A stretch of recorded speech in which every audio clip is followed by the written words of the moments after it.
हाय दोस्तों, कैसे हैं। उम्मीद है आप सब ठीक होंगे, अपनी पढ़ाई कर रहे होंगे। मैं मोहम्मद मुख्तार आप सबके सामने मैं हाजिर हूं भारत के भूगोल की एक अहम कड़ी लेकर। इस वीडियो में दोस्तों हम अध्ययन करने वाले हैं भारत में लौह अयस्क के बारे में। हम इस वीडियो में कोशिश करेंगे इस एक वीडियो में ही इसके संपूर्ण तत्वों को एक साथ समाहित कर दिया जाए, जिससे आपको पूरी जानकारी के लिए अन्यत्र कहीं भटकना न पड़े।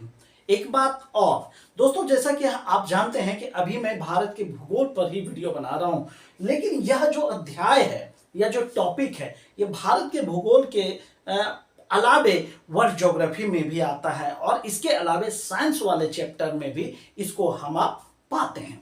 तो मेरे लिए यह एक चैलेंज हो गया है कि हम उन सारे टॉपिक को, चूंकि जो चीजें इंडियन ज्योग्राफी के अलावे वर्ल्ड ज्योग्राफी में, खासकर वर्ल्ड ज्योग्राफी में आप पाते हैं और साइंस में भी उसको पाते हैं, तो हमने सोचा क्यों ना उन सारे चीजों को एक साथ समाहित कर दिया जाए। तो आपके ऊपर ये छोड़ता हूं कि आप इसको इंडियन ज्योग्राफी में रखते हैं या वर्ल्ड ज्योग्राफी में रखते हैं या साइंस वाले चैप्टर में रखते हैं, ये आपके ऊपर डिपेंड करता है।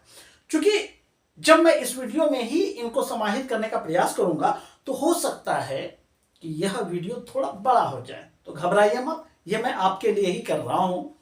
तो आपकी भी जिम्मेदारी बनती है कि वीडियो को एंड तक देखिए, क्योंकि अधकचरा ज्ञान घातक होता है।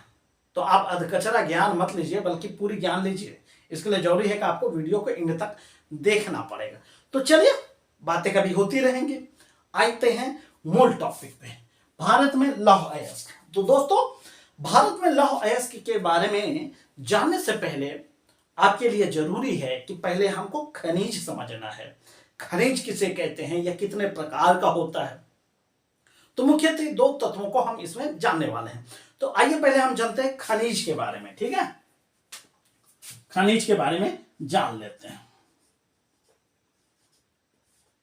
क्योंकि जब तक आप खनिज को नहीं समझेंगे तब तक आप लौह अयस्क को नहीं समझ पाएंगे। तो चलिए बिना देर किए हम समझते हैं खनिज।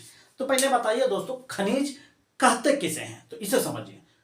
आप तो बहुत लंबी लंबी परिभाषा बता सकते हैं, लेकिन आपको ऑब्जेक्टिव ज्योग्राफी को ध्यान में रखना है। कितने भी परिभाषा होगी, सबकी अपनी अपनी मर्यादाएं हैं, सबकी अपनी अपनी सीमाएं हैं।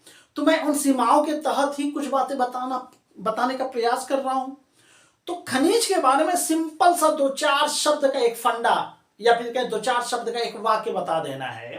वो ये बताना है कि पृथ्वी में प्राकृतिक रूप से मानव हस्तक्षेप के बिना निर्मित होने वाले पदार्थ को खनिज कहा जाता है। चलिए पहले इस चीज को मैं लिख लेता हूं। ठीक है, पृथ्वी में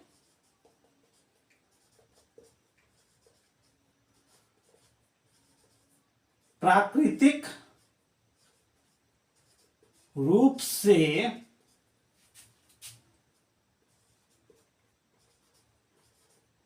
मानव हस्तक्षेप के बिना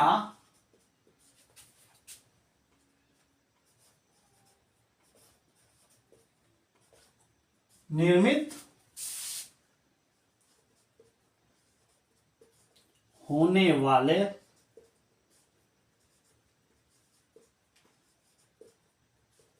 पदार्थ को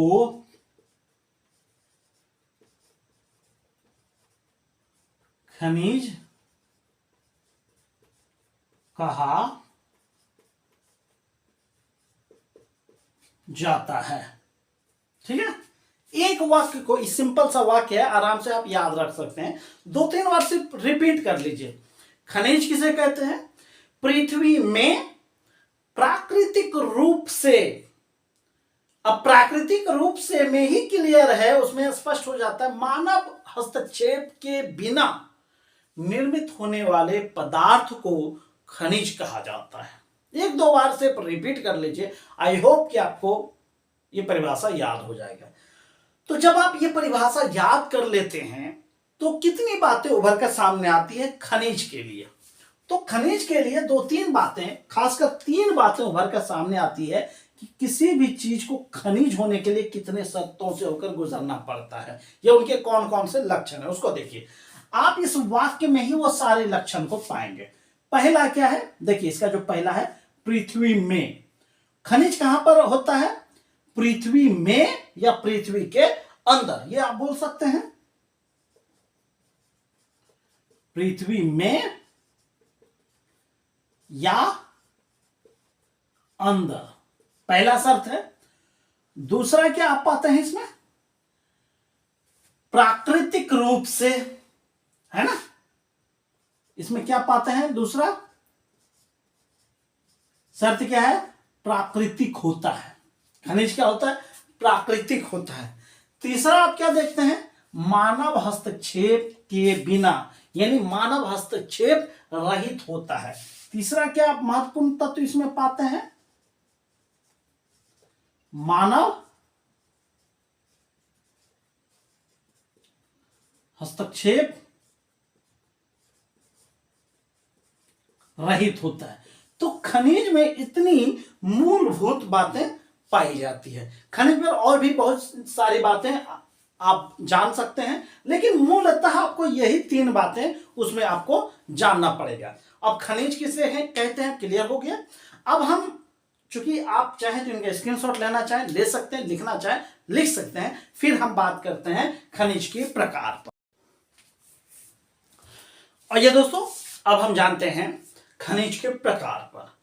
आपसे इस टॉपिक से भी रिलेटेड कई सारे प्रश्न आपसे पूछे जाते हैं, तो आइए बड़ा ध्यान से देखिएगा और इजी ढंग से हम इनको समझाने का प्रयास करेंगे।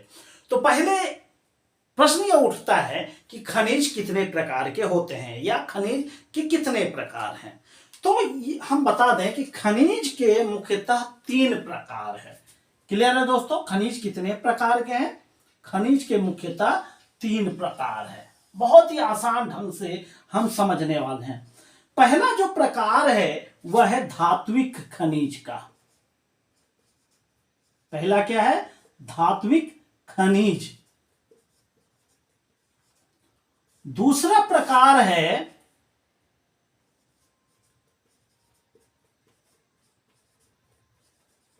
अधात्विक खनिज। और तीसरा प्रकार जो है वह है ऊर्जा खनिज। ये 3 प्रकार होते हैं दोस्तों। पहले इसको समझते हैं कि धात्विक खनिज किसे कहते हैं, अधात्विक खनिज किसे कहते हैं, और ऊर्जा खनिज किसे कहते हैं। बहुत लंबी चौड़ी परिभाषा रखने की कोई आवश्यकता नहीं है। देखिए एकदम बिल्कुल इस तीनों नाम में ही उसके जो है कि उनकी परिभाषा छिपी हुई है। यहां क्या लिखा है, धात्विक खनिज, मतलब ऐसा खनिज जिससे हमें धातु की प्राप्ति होती है, या वह खनिज जो धातु का स्रोत है। क्लियर हो गया, उसे हम धात्विक खनिज कहते हैं। अधात्विक खनिज, अ मतलब नहीं, धात्विक मतलब धातु। क्लियर, अ मतलब नहीं, धात्विक मतलब धात्विक। वह खनिज जो जिससे हमें धातु की प्राप्ति नहीं होती है, या फिर आप कह दें कि धातु के अलावे अन्य तत्वों की प्राप्ति होती है, उसे हम अधात्विक खनिज कहते हैं। यह चाहे तो आप नोटबुक में नोट कर सकते हैं। और ऊर्जा खनिज हम उसे कहते हैं जिससे हमें ऊर्जा की प्राप्ति होती है। इसके बारे में अभी और क्लियर होगा, पहले एक एक करके हम समझ लेते हैं। एक चीज और हम इन तीनों के बारे में जानना है, वो ये कि धात्विक खनिज की प्राप्ति या धात्विक खनिज का जो जन्म होता है या निर्माण होता है, वह जमीन के अंदर आग्नेय शैल में होता है या आग्नेय चट्टान में होता है। तो इसको भी जानना बहुत जरूरी है। धात्विक खनिज का जन्म कहां होता है, आग्नेय शैल में। आग्नेय शैल में इसका निर्माण होता है। दूसरा अधात्विक खनिज जो है वह परतदार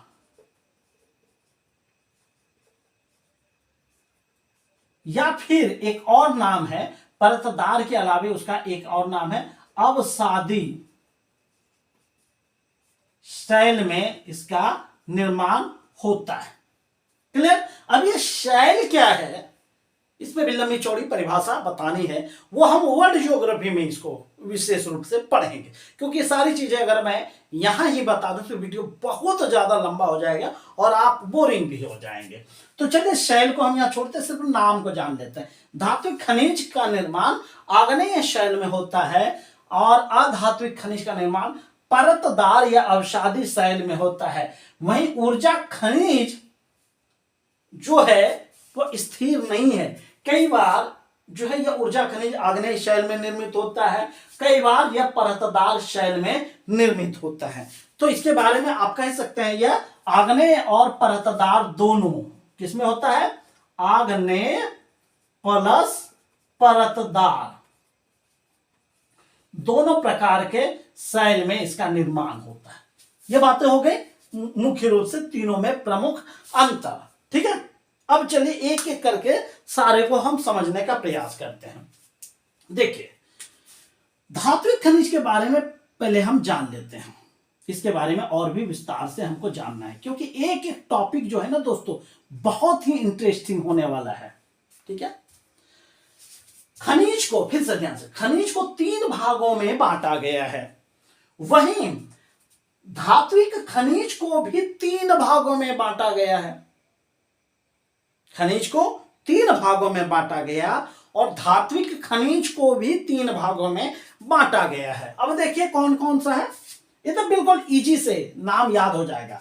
एक है जिसको हम लौह खनिज कहते हैं। क्या कहते हैं, लौह खनिज। दूसरा हो गया अलौह खनिज और तीसरा है बहुमूल्य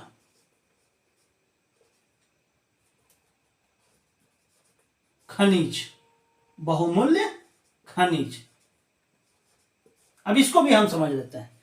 लौह खनिज क्या है, अलौह खनिज क्या है और बहुमूल्य खनिज क्या है। अब देखिए आप कंफ्यूज हो सकते हैं, क्योंकि धात्विक में भी खनिज है, अधात्विक में भी खनिज है, ऊर्जा में भी खनिज है और यहां भी खनिज है। तो आप घबराइएगा मत, चूंकि खानदान का असर पड़ता है, खानदान के हिसाब से नाम रखने का प्रचलन है हमारे यहाँ, खास करके हिंदुस्तान में। विश्व के बात छोड़िए। तो धात्विक खनिज को 3 भागों में बांटा गया। आप इनको खनिज शब्द हटा दीजिए, लौह, अलौह और बहुमूल्य, इतना याद रख सकते हैं।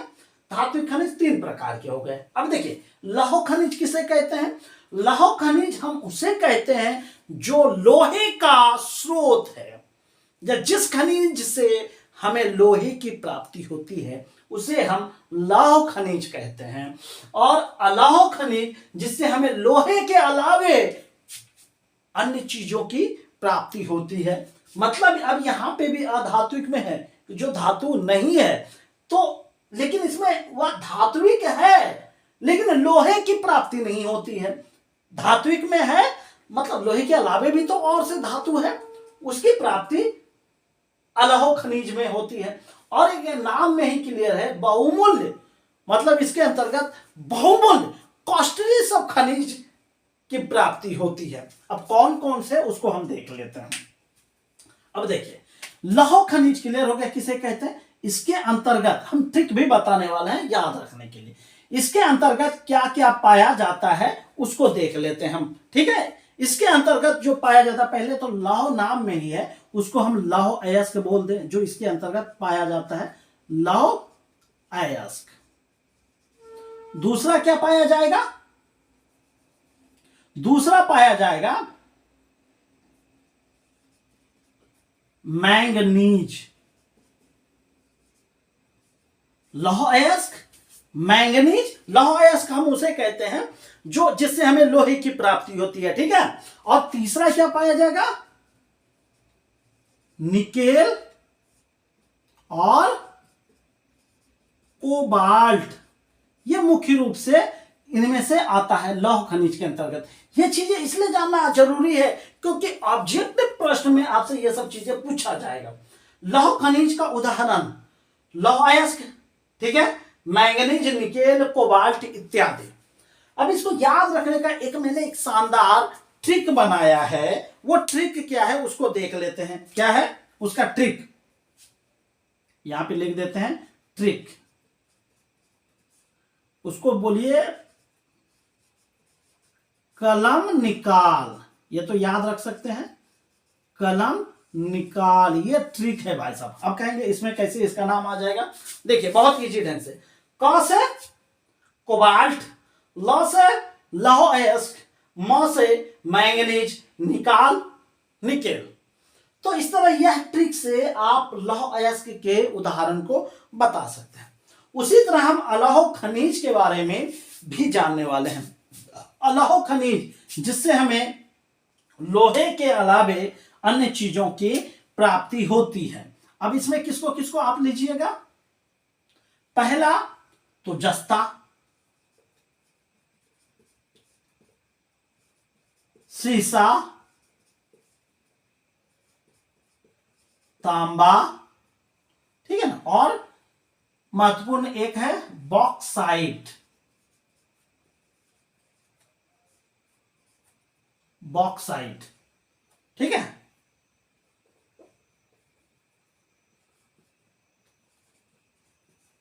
तांबा, बॉक्साइट। तो अलौह खनिज का प्रमुख उदाहरण जस्ता, सीसा, तांबा, बॉक्साइट इत्यादि भी बोल सकते हैं, ठीक है।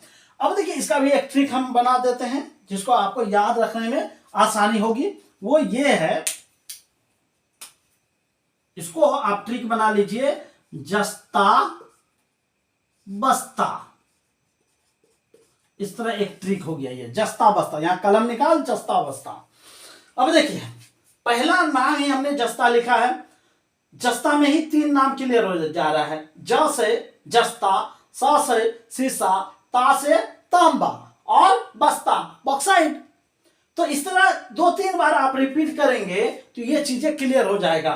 खास करके लौह और अलौह में जो है कि मिलता जुलता प्रश्न अक्सर परीक्षा में पूछा जाता है, तो इनको हर हाल में तो आपको याद रखना ही रखना है, ठीक है। अब चलिए आगे बढ़ते हैं बहुमूल्य खनिज पर, ठीक है। बहुमूल्य खनिज मतलब वैसा खनिज जो बहुत कीमती होता है, हर व्यक्ति उसे नहीं खरीद सकता। अब कहेंगे कौन सा खनिज इसमें होता है, देखिए पहले ही आ जाता है सोना, चांदी, ये सोना चांदी, और क्या हो गया एक प्लेटिनम इत्यादि इसमें से आता है। तो ये भी इसमें बहुमूल्य, तो आप ऑप्शन देख के ही मार सकते हैं, लेकिन खासकर ये लौह और अलौह में देख लीजिएगा, आराम से याद कर लीजिएगा, ठीक है ना। तो चलिए धात्विक खनिज की ये सब चीजें हमको जानना था। अब जानते हैं अधात्विक खनिज, मतलब वैसी चीजें जिससे हमें धातु के अलावे अन्य चीजों की प्राप्ति होती है। तो किन किन चीजों की प्राप्ति होती है अधात्विक खनिज के अंतर्गत, उसको देख लेते हैं। मतलब धातु के अलावे अन्य चीजों की प्राप्ति होती है, क्या क्या, पहला तो देख लीजिए, नमक, सल्फर, नमक, सल्फर, संगमरमर, चूना पत्थर,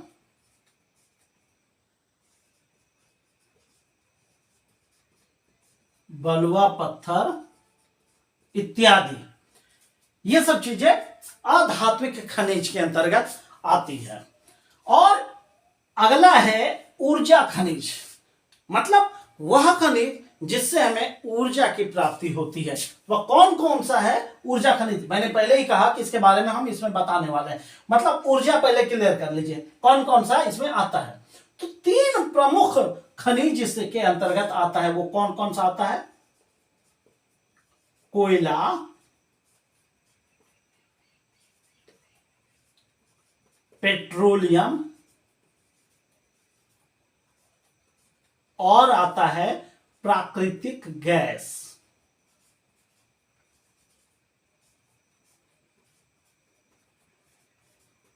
ये 3 महत्वपूर्ण चीजें या 3 महत्वपूर्ण खनिज ऊर्जा खनिज के अंतर्गत आता है। और भाई साहब ये बहुत ही इंपॉर्टेंट है, इसको मैं VVI लिख देता हूं क्योंकि इससे ही रिलेटेड कई सारे प्रश्न परीक्षाओं में पूछे गए हैं।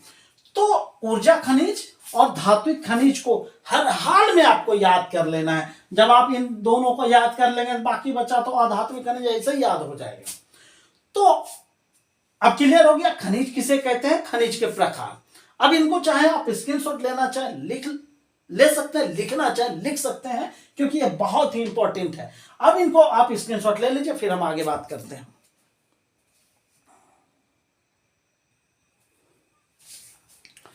आइए दोस्तों, अब हम जानने का प्रयास करते हैं अयस्क को, क्योंकि हमें पढ़ना है कहां, लौह अयस्क पर। तो पहले हमको अयस्क समझना पड़ेगा, फिर हम लौह अयस्क पर बात करेंगे। तो चलिए, जैसा हमने खनिज के बारे में भी हमने बात की, ठीक उसी तरह हमको जानना है अयस्क के बारे में। तो पहला प्रश्न ये उठता है कि अयस्क होता क्या है या अयस्क किसे कहते हैं। अब देखिए, खनिज को आपने समझ लिया। खनिज जिस शैल से प्राप्त किया जाता है उसे हम अयस्क कहते हैं।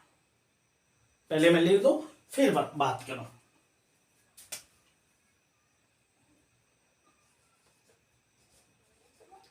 खनिज जिस शैल से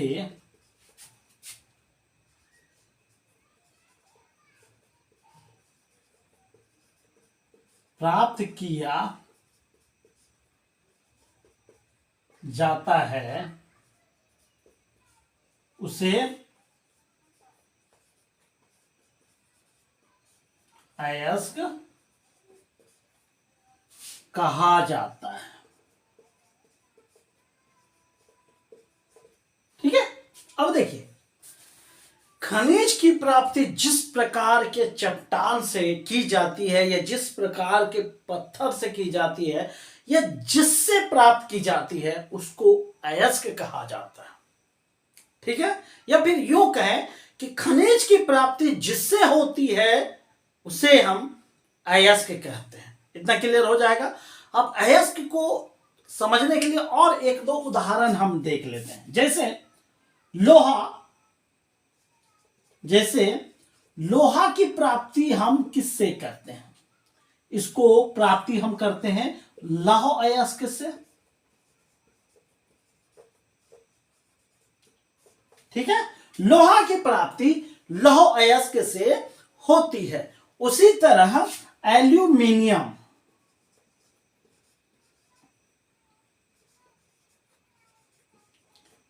एल्यूमिनियम की प्राप्ति हम किससे करते हैं, वो करते हैं बॉक्साइट से। बॉक्साइट से इनकी प्राप्ति करते हैं। अब देखिए, क्लियर हो गया। अयस्क लोहा तत्व है, मान लीजिए लोहा धातु है, जो भी कहिए, इसकी प्राप्ति जिससे या जिस शैल से किया जाता है उसको हम अयस्क के नाम से जानते हैं। क्योंकि लौह तत्व या लौह प्रकार की चट्टान से लोहा की प्राप्ति होती है, इसलिए उसको लौह अयस्क कहा जाता है। उसी तरह बॉक्साइट से एल्यूमिनियम की प्राप्ति की जाती है, इसलिए इसमें बॉक्साइट क्या हुआ, एल्यूमिनियम का अयस्क हुआ। तब यह भी प्रश्न आपसे पूछ देगा कि एल्यूमिनियम की प्राप्ति किस अयस्क से किया जाता है, तो आपका जवाब क्या होगा, बॉक्साइट से। तो क्लियर हो गया अयस्क किसे कहते हैं। ठीक है, तो अयस्क के बारे में इतनी ही बातें जाननी है, क्योंकि बहुत सी बातें जानने के लिए है, लेकिन आपको बढ़ना है क्या, लौह अयस्क पर। आप ये अयस्क का स्क्रीनशॉट लेना चाहे ले सकते हैं, लिखना चाहे लिख सकते हैं। अब हम बात करेंगे लौह अयस्क पर।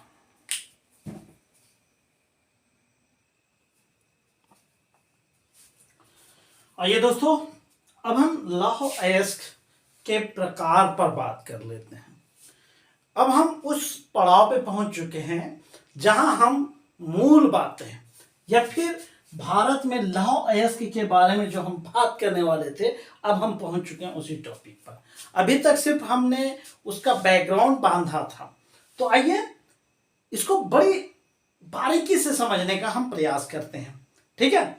लौह अयस्क मुख्यतः 4 प्रकार के होते हैं। यहां भी हमने 2 प्रकार लिखा है, ठीक है, और इन चारों प्रकार को एक एक करके देखने वाले हैं। अब इनमें से कौन कौन से प्रश्न उभर कर सामने आते हैं उनको भी एक एक करके देखते हैं। आइए बिना देरी किए हम बढ़ते हैं मूल टॉपिक पर। लौह अयस्क 4 प्रकार के होते हैं। पहला जो प्रकार है उसे हम मैग्नेटाइट कहते हैं। मैग्नेटाइट का रासायनिक सूत्र जो होता है Fe3O4 होता है। मैग्नेटाइट में लोहा की मात्रा प्रतिशत में 60% से लेकर 72% तक पाया जाता है। मैग्नेटाइट का कलर रंग जो है वह भूरा तथा काला होता है, ठीक है। अब उसके बारे में, मैग्नेटाइट के बारे में जो अक्सर परीक्षाओं में प्रश्न पूछा गया उनको मुख्य रूप से यह समझने का प्रयास करते हैं। तो पहला जो इनकी विशेषताएं हैं वह है सर्वोत्तम लौह अयस्क, मतलब लोहे का सबसे अच्छा, सबसे श्रेष्ठ जो प्रकार है वह मैग्नेटाइट है। क्योंकि अब पूछेगा क्यों? क्योंकि इसमें जो है लोहे की मात्रा सबसे अधिक मात्रा में पाई जाती है। तो क्लियर हो गया, यह लोहे का सर्वोत्तम प्रकार है, यह सर्वोत्तम अयस्क है। दूसरा, इसे काला अयस्क के नाम से भी जाना जाता है, काला अयस्क के नाम से प्रसिद्ध। पूछेगा लोहे का कौन सा प्रकार काला अयस्क के नाम से भी जाना जाता है, तो वो क्या हो गया, उसे काला अयस्क के नाम से किसे जानते हैं, मैग्नेटाइट को। क्लियर हो गया। तीसरा महत्वपूर्ण बात है इसमें जो है कि सर्वश्रेष्ठ चुंबकीय गुण, मतलब सबसे अधिक चुंबकीय गुण पाया जाता है। तो क्लियर है, जिसमें लोहे की मात्रा सबसे अधिक होगी उसमें चुंबकीय गुण भी सबसे अधिक होगी, मतलब जितना लोहे की मात्रा होगी उतना ही उसमें चुंबकीय गुण भी पाया जाएगा। क्योंकि मैग्नेटाइट में लोहे की मात्रा सबसे अधिक होती है इसलिए इसमें चुंबकीय गुण भी सबसे अधिक होती है। अगला जो महत्वपूर्ण है, आग्नेय या कायांतरित चट्टान में पाया जाता है। या मैग्नेटाइट जो प्रकार है वह आग्नेय या कायांतरित चट्टान में पाया जाता है। और महत्वपूर्ण चीज कि भारत में सर्वाधिक उत्पादक राज्य, मैग्नेटाइट का सबसे अधिक उत्पादन करने वाला भारत का राज्य है कर्नाटक। वहां पर 72%, मतलब भारत में जितना मैग्नेटाइट की प्राप्ति होती है उसका अकेला 72% कर्नाटक उसमें योगदान देता है। और 2 नंबर पे आता है आंध्र प्रदेश, एपी हमने शॉर्टकट में लिखा है आंध्र प्रदेश, जिसमें 13% का योगदान होता है। अब बताइए यह दोनों राज्य मिलकर तो करीब करीब 100% हो जाता है, हालांकि 72 और 83 मिलकर 85% होता है, बाकी 15% में अन्य राज्य आते हैं। तो भाई साहब इनमें से ही प्रश्न पूछा जाता है और मैग्नेटाइट के बारे में ये सब महत्वपूर्ण टॉपिक था। तो पहला प्रकार क्लियर हो गया। आइए हम बढ़ते हैं दूसरे प्रकार पर। दूसरा महत्वपूर्ण प्रकार जो है वह है हेमेटाइट। हेमेटाइट का रासायनिक सूत्र है Fe2O3, देखिए मिलता जुलता, मैग्नेटाइट Fe3O4 और हेमेटाइट Fe2O3 है। इसमें लोहे की मात्रा 60 से 70% तक होती है, यानी इससे बहुत ज्यादा अंतर नहीं होता है। आप देख रहे हैं 60 से 72% और यहाँ 60 से 70%, बहुत ज्यादा अंतर नहीं होता है, लेकिन फिर भी इनका स्थान 2 नंबर पे है। अब देखिए इसका रंग कैसा होता है। हेमेटाइट का रंग होता है भूरा तथा लाल और मैग्नेटाइट का कलर होता है भूरा तथा काला। अब देखिए हेमेटाइट के बारे में जो महत्वपूर्ण बातें हमें जाननी है वो ये, पहला, औद्योगिक लौह अयस्क के नाम से प्रसिद्ध। हेमेटाइट को औद्योगिक लौह अयस्क के नाम से भी जाना जाता है, क्योंकि औद्योगिक घरानों में या उद्योगों में सबसे अधिक प्रयोग होने वाला जो लौह अयस्क है वह है हेमेटाइट। तो क्लियर हो गया हेमेटाइट को लौह अयस्क क्यों कहा जाता है या लौह का अयस्क क्यों कहा जाता है। क्लियर हो गया। इसे लौह ऑक्साइड के नाम से भी जाना जाता है। क्लियर हो गया, इसे लौह ऑक्साइड भी कहा जाता है।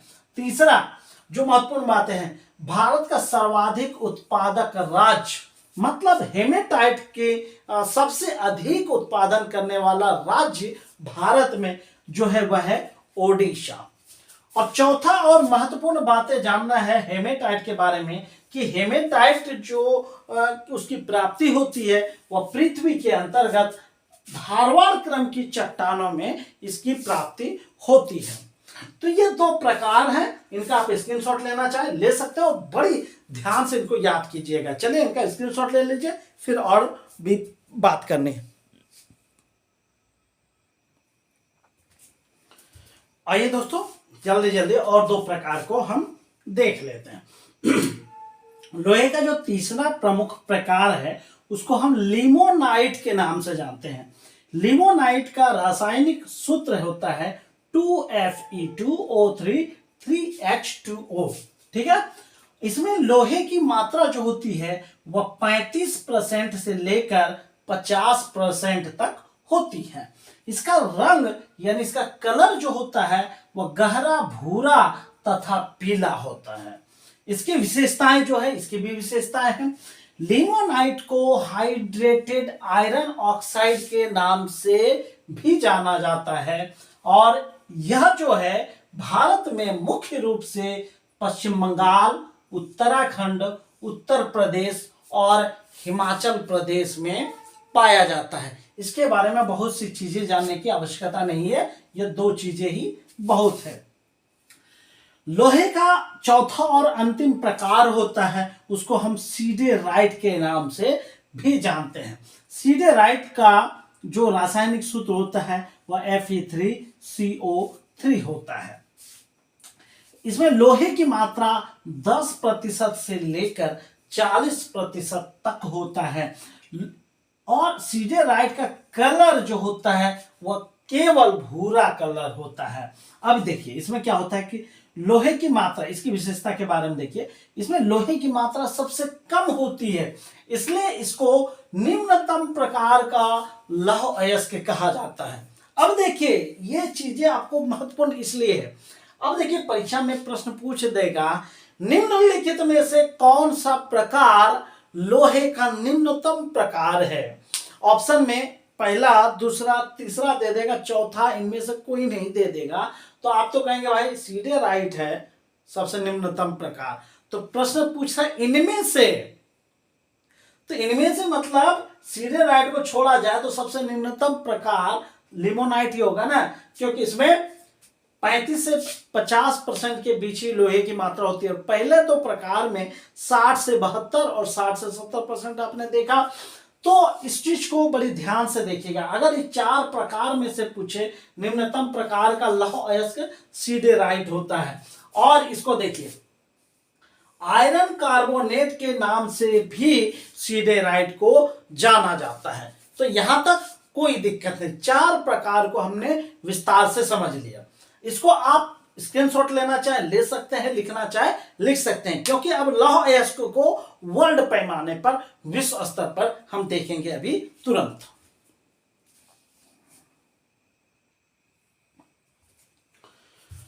आइए दोस्तों अब हम लौह अयस्क को वैश्विक संदर्भ में देखने का प्रयास करें, क्योंकि इससे भी संबंधित प्रश्न तो पूछे ही जाते हैं परीक्षाओं में। तो ये एक एक करके उनको देखने का प्रयास करते हैं। यहां हो गया लौह अयस्क वैश्विक संदर्भ में, क्लियर है। पहला जो प्रश्न उभर कर सामने आता है वो ये है, कच्चे लौह अयस्क का सबसे अधिक भंडारण, देखिएगा बिल्कुल ध्यान से, सबसे अधिक भंडारण वैश्विक संदर्भ में कहां है। देखिए हमने कई सारे राज्यों को इसमें लिया है। सबसे अधिक भंडारण ऑस्ट्रेलिया में है, उसके बाद रूस का आता है स्थान, तीसरे स्थान पे ब्राजील, चौथे स्थान पे चीन और पांचवें स्थान पे भारत है। क्योंकि कच्चे, प्रश्न देखिए इस तरह भी पूछेगा, कच्चे लौह अयस्क भंडारण में विश्व में भारत का स्थान कौन सा है। तो आप क्रम संख्या देख लीजिए, भारत का विश्व में 5वां स्थान है इस संदर्भ में, क्लियर है। सबसे अधिक भंडारण ऑस्ट्रेलिया में। अब देखिए कई बार होता क्या है कि परीक्षा में प्रश्न किस तरह करेगा, ऑप्शन में ऑस्ट्रेलिया नहीं देगा और पूछ देगा कि लौह अयस्क का सबसे अधिक भंडारण निम्नलिखित में से किस राज्य में है, तो ऑस्ट्रेलिया आप पढ़ के जाएंगे और देखेंगे ऑस्ट्रेलिया नहीं है तो गलत हो जाएगा। तो इसलिए भाई साहब 2-4 राज्य को एक साथ याद कर लीजिएगा। तो अगर ऑस्ट्रेलिया नहीं है तो रूस रहेगा, रूस नहीं है तो ब्राजील, उसी तरह चीन और भारत का 5वां। तो भारत तो याद रख ही लीजिएगा कि लौह अयस्क के भंडारण के मामले में भारत का 5वां स्थान है। चलिए दूसरे प्रश्न की ओर। दूसरा प्रश्न है लौह अयस्क का सर्वाधिक उत्पादन, यहां देख रहे हैं सर्वाधिक भंडारण और यहां सर्वाधिक उत्पादन के मामले में विश्व के किन किन देशों का स्थान है। तो सबसे अधिक उत्पादन के मामले में चाइना 1 नंबर पे है और 2 नंबर पे ऑस्ट्रेलिया है। देख रहे हैं प्रश्न कैसे चेंज हो रहा है। भंडारण के मामले में ऑस्ट्रेलिया 1 नंबर पे है और उत्पादन के मामले में ऑस्ट्रेलिया 2 नंबर पे है। इस तरह अगर 1-2 बार रिपीट करेंगे कि लौह अयस्क का सबसे अधिक भंडारण ऑस्ट्रेलिया में है और उत्पादन के मामले में ऑस्ट्रेलिया का दूसरा स्थान है। वहीं देखिए भंडारण के मामले में चाइना का 4था स्थान है, लेकिन उत्पादन के मामले में चाइना नंबर 1 पे है। तीसरे में ब्राजील है, वो ब्राजील दोनों में एक साथ है ना, भंडारण में भी और उत्पादन में भी ब्राजील का विश्व में तीसरा स्थान है। और भाई साहब भारत इस मामले में 4था स्थान है। अब भारत के संदर्भ में 2 क्वेश्चन हो गए कि लौह अयस्क के भंडारण के मामले में भारत का विश्व में 5वां स्थान है और वहीं उत्पादन के मामले में भारत का विश्व में 4था स्थान है। क्लियर हो गया। इस मामले में भारत का जो योगदान है 4.8% है।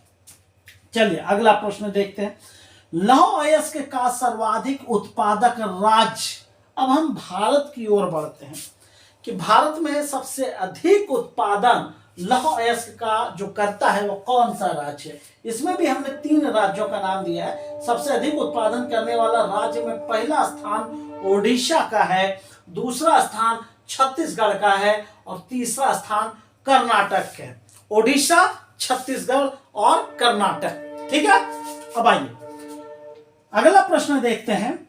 एशिया का सबसे बड़ा यंत्रीकृत लौह अयस्क खान, मतलब एशिया में सबसे अधिक जो खान जो है यंत्रकृत, मतलब उस खान से यंत्र के थ्रू अयस्क की प्राप्ति की जाती है या अयस्क का उत्पादन किया जाता है। तो वही प्रश्न है एशिया का सबसे बड़ा यंत्रीकृत लौह अयस्क खान कौन सा है। वो है बैलाडेला खान, छत्तीसगढ़ में। अब देखिए भारत के संदर्भ में यह प्रश्न है। अब देखिए यहां पे खान तो नहीं पूछेगा, अगर देश का नाम पूछ दे कि यंत्रीकृत अयस्क खान विश्व में सबसे ज्यादा किस देश में है या सबसे बड़ा यंत्रीकृत खान जो है किस देश में है, तो वो हो जाएगा भारत, क्योंकि बैलाडेला छत्तीसगढ़ में है और छत्तीसगढ़ भारत का राज्य है। चलिए अगले प्रश्न को हम देख लेते हैं। भारत में लौह अयस्क का संचित भंडार वर्तमान में भारत में लौह अयस्क का जो कुल संचित भंडार है वह कितना है, 33,276 मिलियन टन है। क्लियर, ये भी याद रख लीजिएगा। कुल संचित भंडार 33,276 मिलियन टन है। और अगर राज्य के मामले में यही बात अगर पूछे कि सबसे अधिक संचित भंडारण लौह अयस्क का किस राज्य में है, तो पहले स्थान पे ओडिशा, दूसरे स्थान पे झारखंड, तीसरे स्थान पे छत्तीसगढ़ और चौथे स्थान पे कर्नाटक। अब प्रश्न पूछ देगा कि भारत में सबसे अधिक लौह अयस्क का संचित भंडारण किस राज्य में है, तो ओडिशा हो जाएगा। अगर ओडिशा हट जाए तो दूसरे स्थान पे झारखंड हो जाएगा, उसके बाद छत्तीसगढ़ और उसके बाद कर्नाटक। ये चीजें इसलिए दिया कि भाई मिलान करने वाले में भी आता है, क्रम सजाने वाले में या आरोही क्रम में सजाने वाले में भी होता है कि अब देखिए प्रश्न इस तरह पूछ देगा कि लौह अयस्क संचित भंडारक राज्यों को आरोही क्रम में सजाइए या अवरोही क्रम में सजाइए। अवरोही क्या होता है, बड़ा से छोटा, तो ये अवरोही क्रम में ही है। अगर आरोही क्रम में दे तो झारखंड 1 नंबर पे, छत्तीसगढ़ 2 नंबर पे, झारखंड 3 नंबर पे और ओडिशा 4 नंबर पे हो जाएगा। तो ठीक है, इनका भी स्क्रीनशॉट लेना चाहे ले लें, लिखना चाहे लिख लें। फिर और थोड़ी सी बच गई है, उसको भी हम देख लेते हैं।